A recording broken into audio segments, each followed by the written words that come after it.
Another vlog na naman guys. May napanood nga pala akong isang vlogger na may binili siya sa Gyomo. At meron daw ditong butchi. Ayan guys, yung itsura niya butchi. Wow. Ayan. Bali, binili ko na. Bali, 300 plus yen lang yung presyo niya. Ayan guys, oh.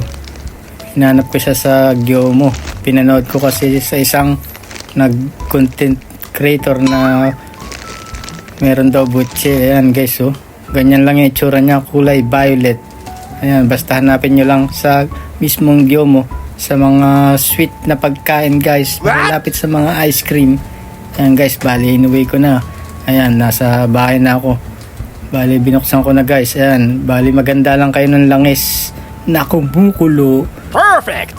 Ayan guys, so kumukulo na. Ayan, ipiprito nyo lang siya guys. Bali yan guys yung butchi sa atin sa Pinas. Meron yan diba sa Chowking pag kumain kayo guys. Ayan no. Nice! Prito nyo lang. Pag brown na pwede na yan guys. Ayan. Try natin kung masarap talaga guys. Ayan bali. Ayan prito na siya guys. Naka-ready na. Bali titikman natin siya guys. Ayan no. Grabe may laman pala ang loob guys.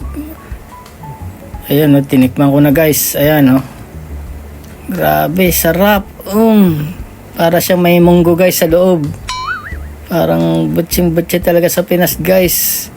The best. Meron pala niyan sa Gyomo. Kaya kung mahilig kayo sa butchi, punta na kayo guys sa pinakamalapit na Gyomo. Grabe sarap guys. Parang mauubos ko na bitin. Bali hanggang sa muli guys. Bye bye.